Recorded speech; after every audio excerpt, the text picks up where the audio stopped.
Hello there, Cardano community. Welcome back to the Dapp Central YouTube channel.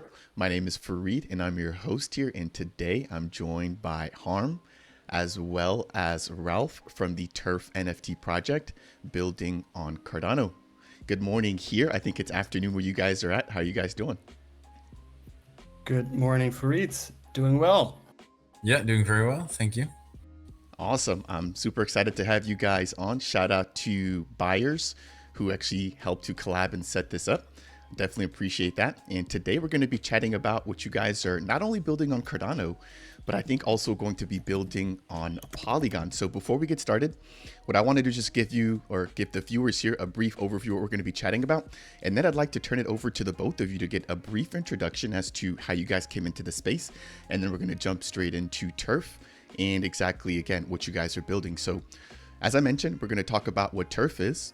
Then we're going to jump into some of the benefits of a platform like Turf, as well as the fact that this particular team will be going multi-chain and building on the Polygon network.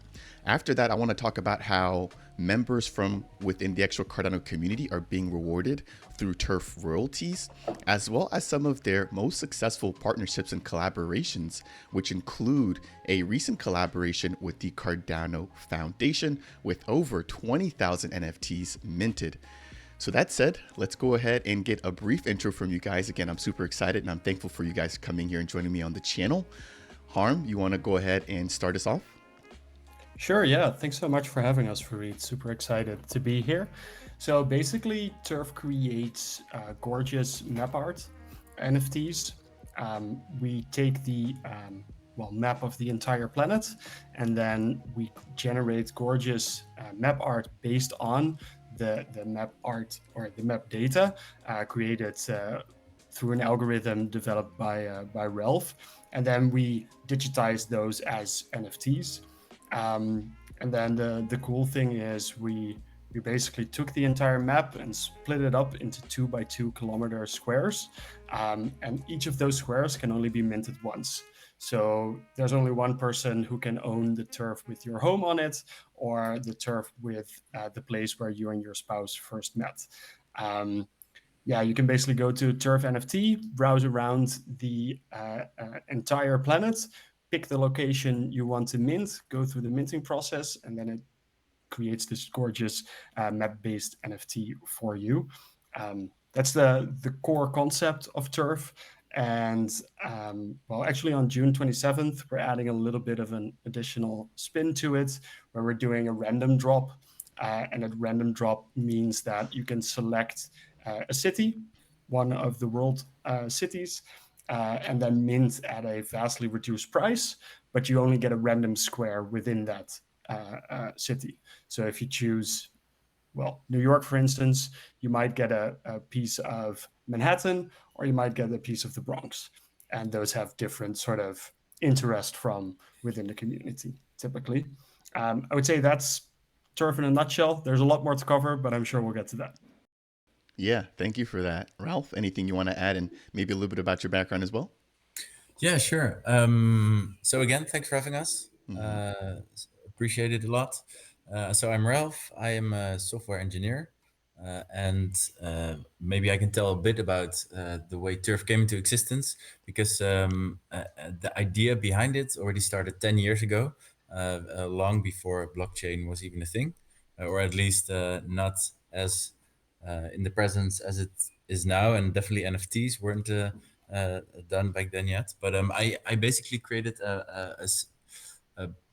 an art representation of my hometown Rotterdam back then, which I sold as like prints that people could hang on their walls. And I immediately noticed that people just loved the idea of having this location that they have an emotional connection with, and yeah, just have that as a piece of art in their homes.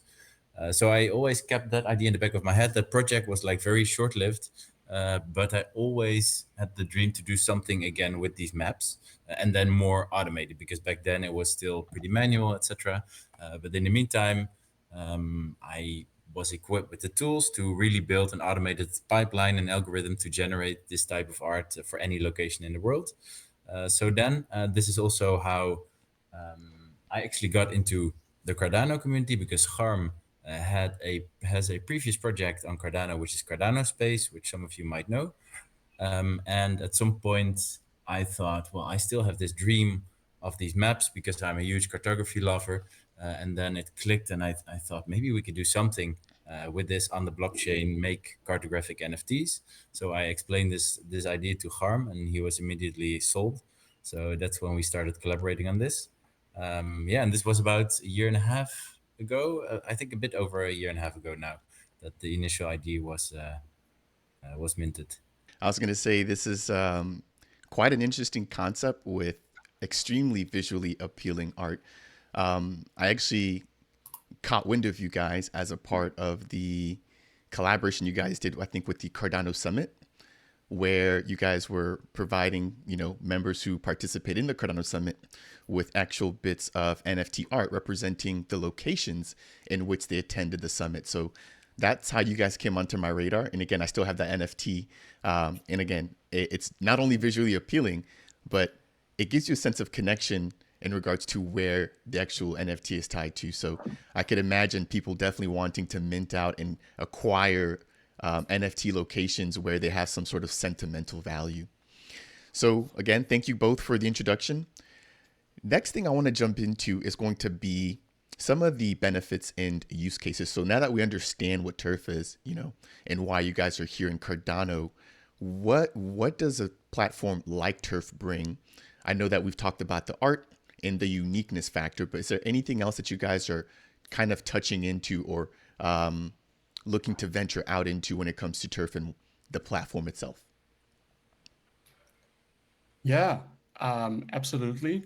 I think there's a lot of things, but one of the key things are um, that we introduced quite recently a royalties mechanism. This is something that we thought about from day one already.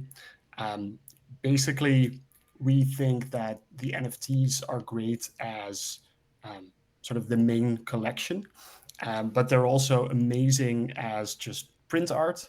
And you might want to gift prints of the actual NFT art to your friends, or even allow your friends to buy prints of those of your location themselves.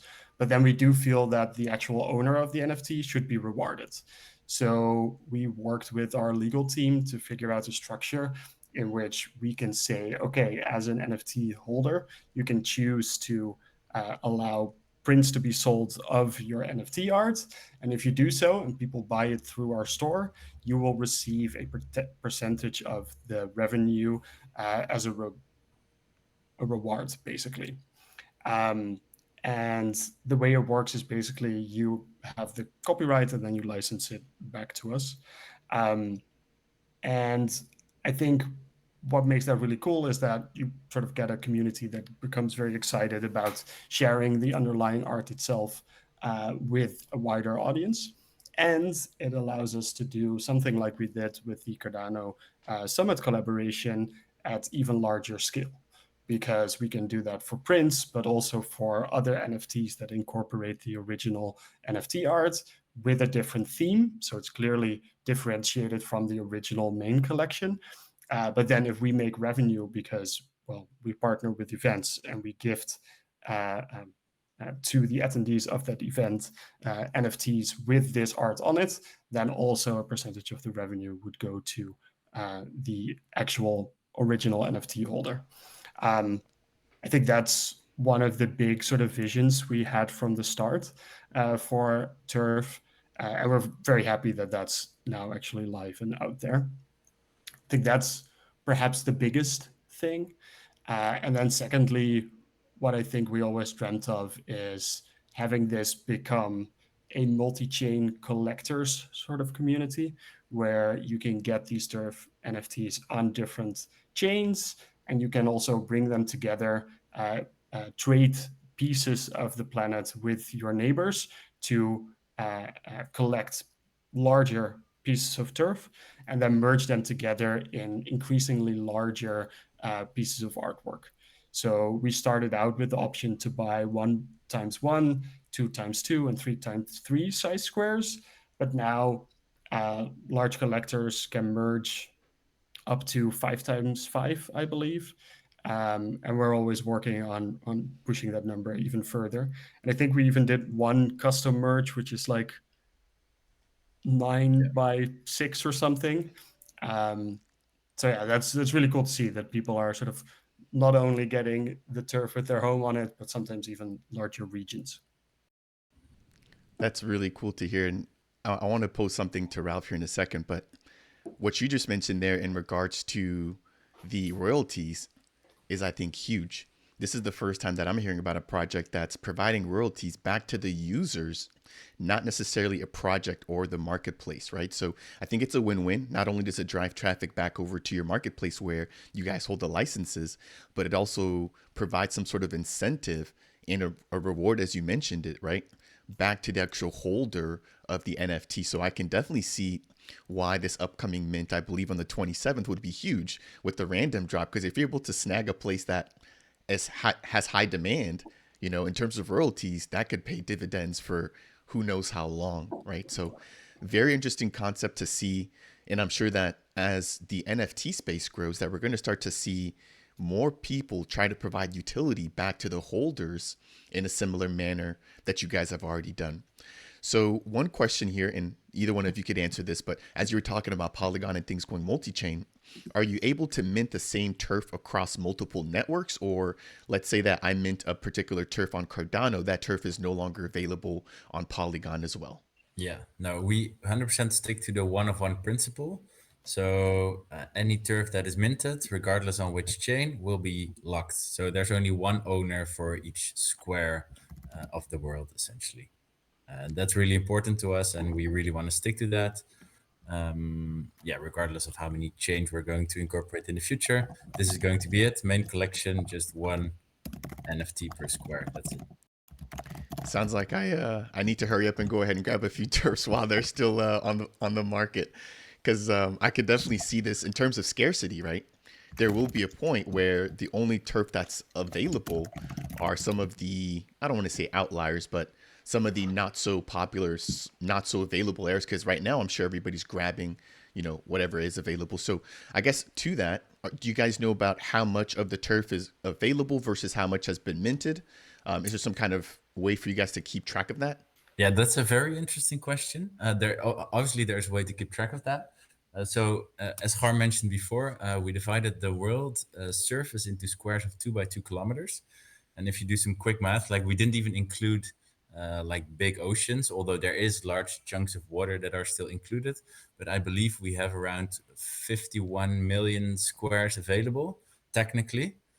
But of course, the vast majority of that is very uninteresting. Is as I mentioned, it's water or desert or just like jungle where like nobody really has a connection with, you know. So I think we once did a calculation around like what is the actually interesting surface of the world in terms of square kilometers and how many turfs fit in that. So we basically, I think we took a cutoff point where we take cities larger than with more than X amount of inhabitants, for example. And I don't have this at the top of my head, but we can share a Twitter thread with you that breaks down these numbers. But it's definitely going to be scarce, I think. That was I think the main point is that although it seems like there's like an enormous supply, the actually interesting areas is only, yeah, it's very few. And yeah, I think people will grab those soon. Maybe to add to that, so on the 27th of June, we're dropping the 150 most visited cities using this random drop mechanic. And I think if you only look at those and then only the most interesting parts within those cities, then you're looking at, well, thousands of interesting pieces of turf, but not tens of thousands. So I do think that the sort of premium prime, super amazing pieces of turf is fairly limited around the planet. And as you're speaking, I'm just gathering more questions. So I hope you don't mind me just kind of quick firing these at you guys. So did you guys then have to somehow predetermine, because this random drop, this is turf that's not currently available for anybody to just get up and pick up off the market. So how did you guys predetermine ahead of time what locations you guys wanted to include as a part of this 150? Yeah, so we have since the beginning, since we launched in April last year, we have certain cities, which is this list of 150 cities that have been blocked, and they are the 150 most visited cities in the world. It's literally just a Wikipedia page that is available to anyone. So we figured already back then in the back of our minds this whole royalty mechanism, and of course these locations like a Manhattan or a Paris or whatever large city you can think of have more value to more people than other locations in the world. So that's why we block them. And there have been events in the past where we opened those squares up for like a premium price. And now, yeah, we are thinking to do it a bit differently. It's mainly to celebrate us going multi-chain on Polygon. And we also wanted to appeal, I think, to the more traditional way of minting NFTs, which is like this random drop, and you can be lucky or you cannot. Because until now, of course, the dynamics of the turf NFTs have been very different because it's not random. You can just select any location if it's available. But with this random drop that we're doing the 27th, yeah, we want to appeal to this audience to make it more familiar to people that are minting NFTs on other projects as well. Got it. One thing I have to say and give you guys kudos for the random drop is the fact that this is going to allow for everybody to still have a fair shot, right? I know that there's a lot of other platforms that do things with geographies or with maps. And what you normally see is the people that get access to the platform first are able to basically get all the hotspots. So the fact that you guys had the idea to take this upon yourself, at least early on, was really good, because now this still gives people that maybe are just finding out about turf today the ability to still jump in and enjoy some of the possibilities of earning, a turf with a lot of reputation and a lot of notoriety up on this upcoming mint. So again, thank you guys for that. Now, we have been jumping around my agenda a little bit here, but one thing that you guys have touched on was the recent collaboration and expansion into the Polygon ecosystem. I'm going to pose this question to both of you, but what about Polygon made you pick that particular chain specifically? As you know, you guys are more than aware, there's a lot of other networks and there's a lot of other ERC layer twos, but why Polygon or why Matic? Sure, that's a good question. I think we looked at some of our core values and what chains are out there that fit with those core values. And one of the reasons that we chose Cardano is it's eco-friendly and it's relatively low cost to participate. And I think Polygon checks both of those boxes whilst also being pretty popular within the NFT space. I think the big other contender that we at least talked about is Ethereum. And well, we do think that gas fees are a lot higher there and do not really fit with our values. Of all the other ones that were out there, I think Solana is maybe the big other option. Personally, just not a huge fan of their approach and their notoriety in the past. And then I do think Polygon is one of the main alternative contenders that remains. Ralph, anything you want to add to that? No, I think that's completely right. And that's also in the first place why we started on Cardano. It's the eco-friendliness. It's definitely also community. That was a huge decider for us to stick with Cardano because we just think it has a very strong core community, not just people that are in it for some quick wins, So we really like that about Cardano. And yeah, I think the same applies to Polygon partly. So no. Yeah, no, I couldn't agree with you guys more. I think the Cardano community is extremely supportive. And at least for myself, I've been noticing a lot more projects branching out to Polygon. And so that's usually a question that I like to ask them, and it's always kind of been the similar answer, right? It's a lot more affordable. There's a lot of really good building going on there, and they have a very similar community and ecosystem as Cardano. So cool stuff there. Let's jump into the next topic here. which I think is going to be surrounding some of the customization features. So Harm, when he was speaking, mentioned that we can get actual prints of these NFTs, right? That can actually be held in physical form. But like, what else can we do with these NFTs in terms of customizations and features? Yeah, so there's a couple of cool things you can do. So when you buy a turf, maybe let's reiterate that first. You get, I think, three things. One is a 3D interactive piece of art of your turf. So any minted square on our website, turfnft.com, you can click it and then you can go to the 3D interactive version. You can play around with it. You can drag it. It's a card. You can zoom in.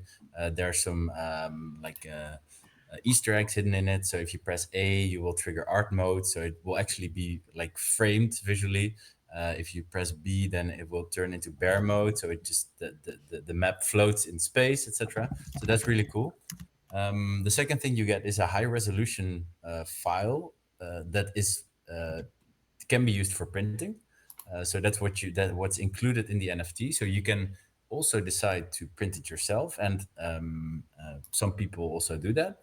But we also offer a printing service. So if you like to order a print together with your NFT, or later on you decide you want to get a print, you can go to our website, connect your wallet, and then order prints for your turfs. So that's really cool, and you also get a license to do stuff with your turf. Like you can contact your local souvenir shop yourself and say, okay, I want to offer this as like a print on a mug, for example, and maybe your tourist shop is excited about that, and then in that way you can also use your turf to generate some revenue, I guess. But what we noticed is that so we use a standardized method to decide on which place names are available for certain squares, because there's basically, when you mint a turf, a drop down where you can select certain names for that particular NFT, but those don't always match with the name that people would like on there, because they have a like this emotional connection. I think an example is Disneyland in Paris. But we don't offer, like, because this has to be pulled out of a database that contains globally names for all locations in the world, and things like custom things like Disneyland is not available in that list. So what we recently also introduced as a feature is that whenever you mint your NFT, or you can also upgrade your existing NFTs, and then you can select a custom name for your particular NFT. So I think that's a really cool one, and people have been using it a lot. And I know there's like people minting locations of music festivals that they want a custom name for. Well, the example of Disneyland I mentioned, but anything else really. Like you can also buy it as a present for your girlfriend and put underneath it like "I will love you forever," which is very cheesy, but it's possible. So I think that's a really cool customization feature. Also, like you can, because it's basically the turf art is a map, and the map is the colors of the map are random, and sometimes some color configurations work better than others, especially if your particular location contains larger areas that are like consecutive like pieces of land essentially. So what you can also do in terms of customization is shuffle colors of your turf until you're happy with the color configuration, and then mint it or upgrade your turf if you like. Awesome, awesome. Now, there's one piece that we haven't really touched on just yet that I do want to highlight, and that is going to be the turf token. So, how does that fall into everything that you just mentioned?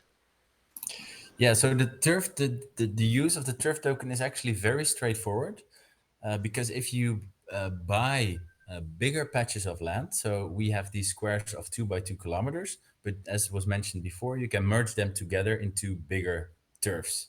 And I personally think the bigger the turf, the more beautiful it looks, because there's a lot of detail in it, and it really looks, it's very appealing, and you can keep looking at it for a long time and discover new like corners of your turf, etc. So for the larger pieces of turf, so I think starting from 3 by 3, and then I'm talking squares, turf squares, so 3 squares high by 3 squares wide, you actually receive a turf token, which can be used to claim free print. So whenever you buy such a turf, you can choose to get a print directly.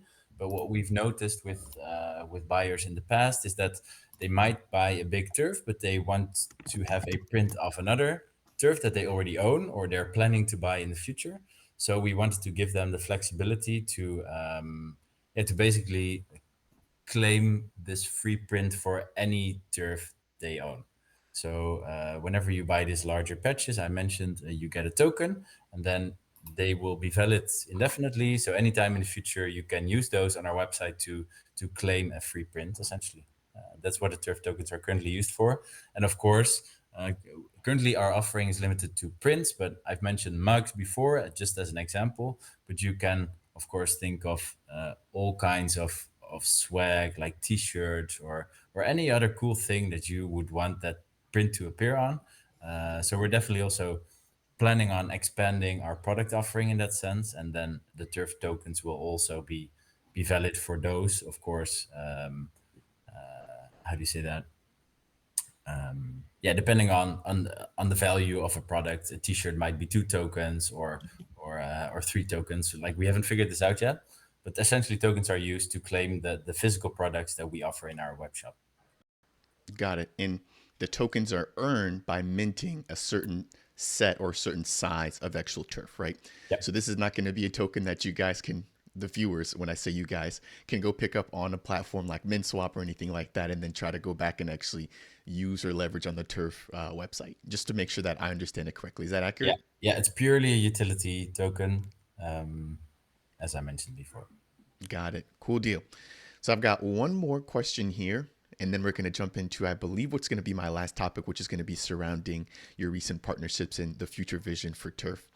But before we get into that, we've touched on a lot of what Turf is and how to get access to it, but we haven't touched on the actual price. So do you mind, kind of touching on whether or not each Turf is a set price and how you guys have come to whatever the value is for each of the Turfs?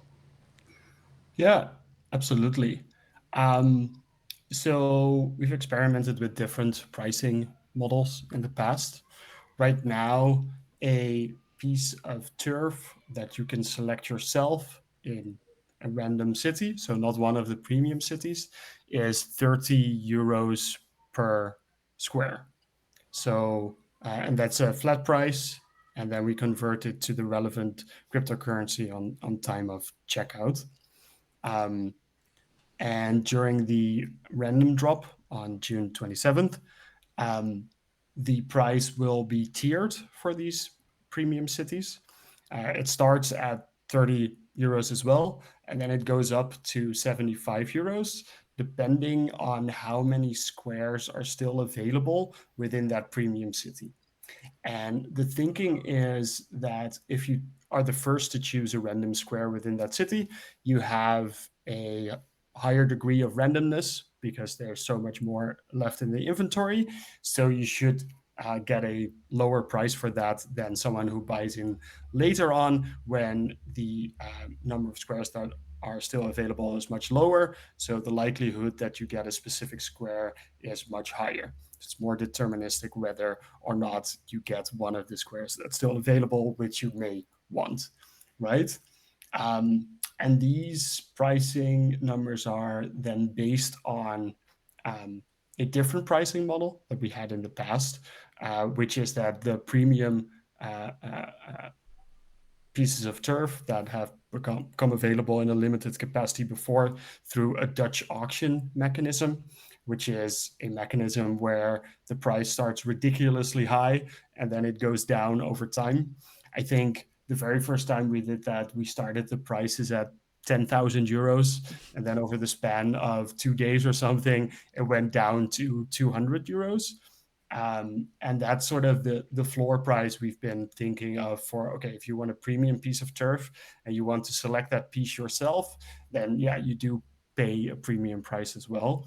Uh, but we figured, okay, if you are presented with a random drop, then the discount based on that price needs to be fairly steep, because if I'm getting one of the 100 pieces of a prime city that are still available, then the likelihood that I actually get a piece of Manhattan versus a random other place is not that high. So the discount needs to be really steep. And then we thought, okay, why not just start at the same level of prices that we currently have for normal pieces of turf, and then gradually let it go up with €5 for every 10% sold. So even at the €75 tier way at the end, you still get a steep discount from the original €200 floor that we had for these Dutch auction events. I like that. I like that. And I think that makes a lot of sense, right? If you're taking, I don't want to say a gamble, but if you're taking a risk and getting something that's random, it should definitely, I think, be a lot cheaper than something where you're hand picking it and you know the exact value upon actually picking it. So I'm happy to hear that you guys have put in, it sounds like, quite a bit of time and thought in experimenting into actually figuring out how to price these bits of turfs. So I think with that, we're going to touch on our last two topics. As I mentioned before, you guys did partner up with the Cardano Summit. So I'm interested in hearing about, number one, how that happened, but then number two, what other kind of prominent collaborations or partnerships that you guys have already had, as well as are looking to maybe complete or access moving forward. Yeah, for sure. So, well, we did this collaboration with the Cardano Summit, where we created the official NFTs for the Cardano Summit event that took place at 52 different locations around the world. And then depending on where you attended the Cardano Summit, you would be able to mint a Cardano Summit together with Turf NFT for free of the location where you were, right? And that all really started when the Ukraine war started, actually. At that time, we pitched the Cardano Foundation, like, hey, maybe we can do some collaboration where we do a fundraiser for people within that region together. And they said, oh, that's really cool. We were actually planning on working with the United Nations Refugee Agency on something like this. Maybe there's synergies there.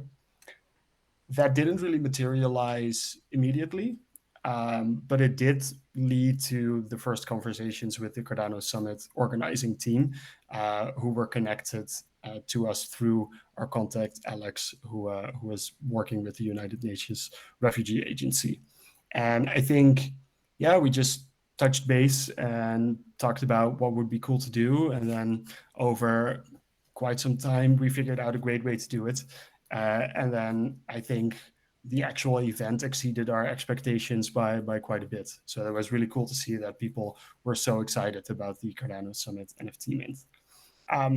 After that, we thought, oh, this is really cool. And we think there is a future for Turf in being sort of the event industry's NFT creator.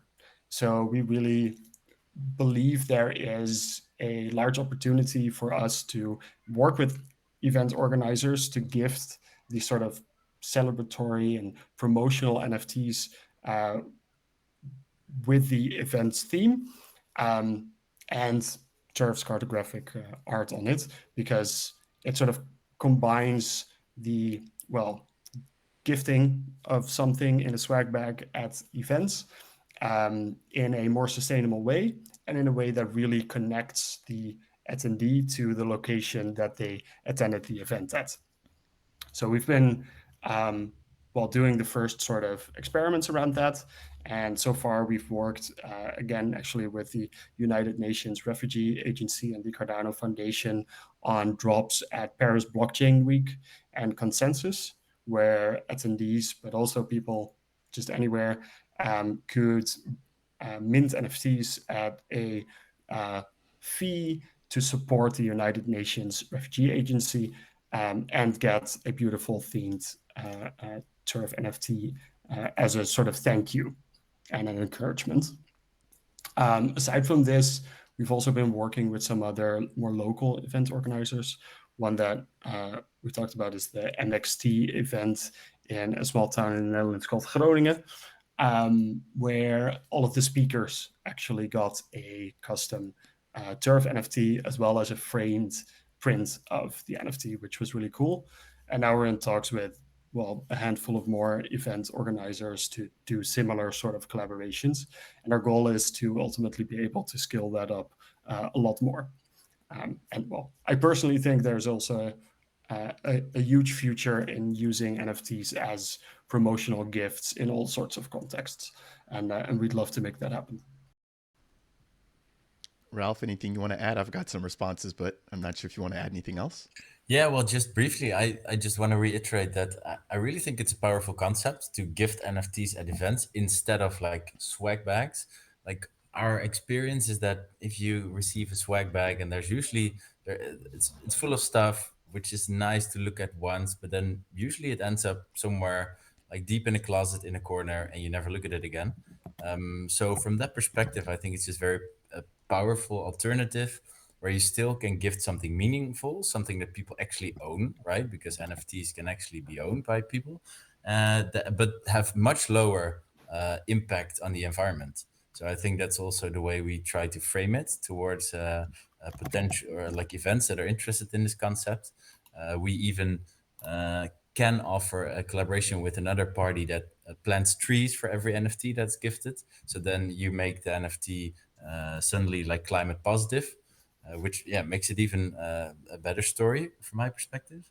And like one particular type of event that I want to highlight that I think is also very relevant in this context is sports events like marathons or any type of running event, really, where well you always get a T-shirt or like one of these medals, and maybe it's not just me because we validated this with many people, but it's really a good alternative to gift an NFT instead of like a physical medal. And the NFT could even be like the 3D art that we currently offer our turf. We could think of creating variations of that maybe looks like a medal with the particular location, maybe even like some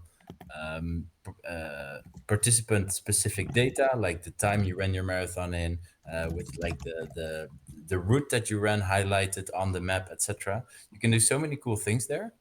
So I really think this is going to be big in the future as an alternative for physical presence at events. I completely agree. I'm definitely going to be minting some turfs after I get off of this call here. I've got to get my childhood locations locked up before you guys start minting them all out. I do want to say I couldn't agree more with both of your comments surrounding souvenirs versus the swag bags.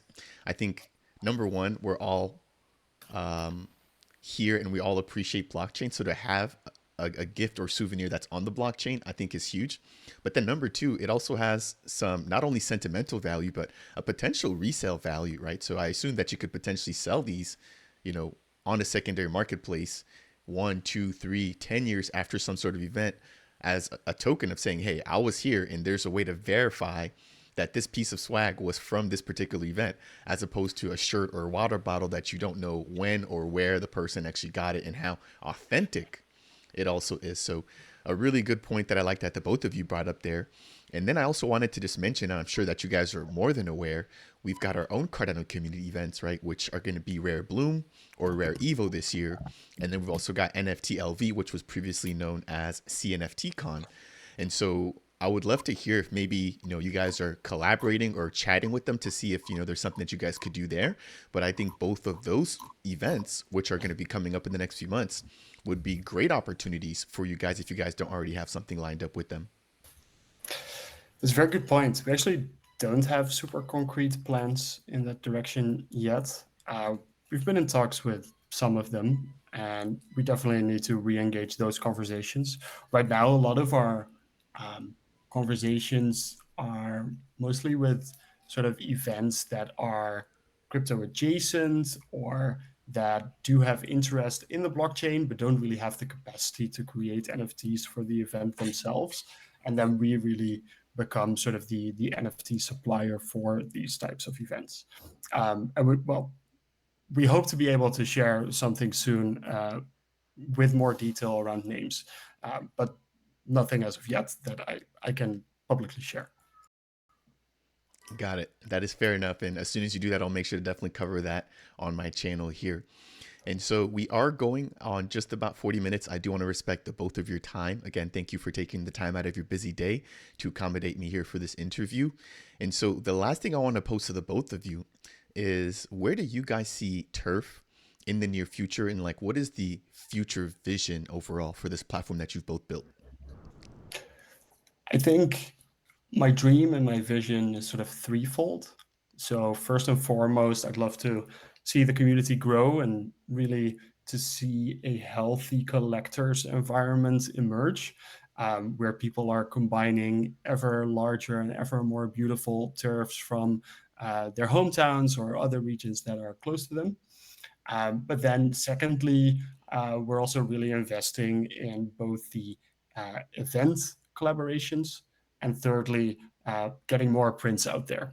So we actually have one community member who, for instance, um, is working with a local print shop where then random passersby can buy prints of his turf in that local print shop, which I think is really cool. And we really encourage that type of dynamics, and we'd love to see more of that.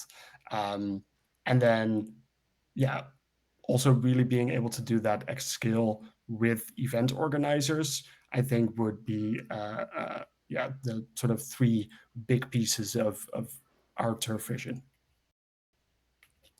Ralph? Yeah, I couldn't agree more. I mean, this is really the larger vision of turf. I really think we haven't even touched. We're nowhere near touching the potential of this whole royalties mechanism yet. So we've put a lot of effort, both from like technical and legal perspective, into making this work. We have very comprehensive like contract that people need to sign whenever they opt into the royalty mechanism. So everything is very well thought through, and now I think it's time to really push this, to really make it known to people, and really also really about marketing and just like getting our name out there and making sure people realize the potential of the turf NFTs they own or might own in the future, and really leveraging that. So I really think that's going to be our core chunk of work in the coming few months, the coming time, and also really looking forward to see how that pans out. Yeah, I've got faith in you guys. Again, it sounds like you guys are well thought out. One of the few platforms providing royalties back over to the user base. Really interesting pricing model, as well as a lot of different customization features that you mentioned there. So in terms of marketing, I think it's a matter of time. Obviously, we're in a slump or a bear market, as some might say right now. But as soon as things start to heat up, I think you guys will be very well positioned to reap the benefits of what you guys have built here on Cardano, and again, expanding over into the Polygon ecosystem. That said, you guys, I want to thank you both again, Harm and Ralph. For any of the viewers watching this video here today, if you guys want to find out more about the Turf NFTs as well as the upcoming mint on the 27th of this month, I'll be leaving the link to all their socials as well as their minting website directly down in the description below. But on that note, thank you guys again so much for your time. Thanks so much for having us. It was a pleasure and a lot of fun. So I hope to talk to you soon. Thanks, Reed. This was great. You're both welcome. Thank you again.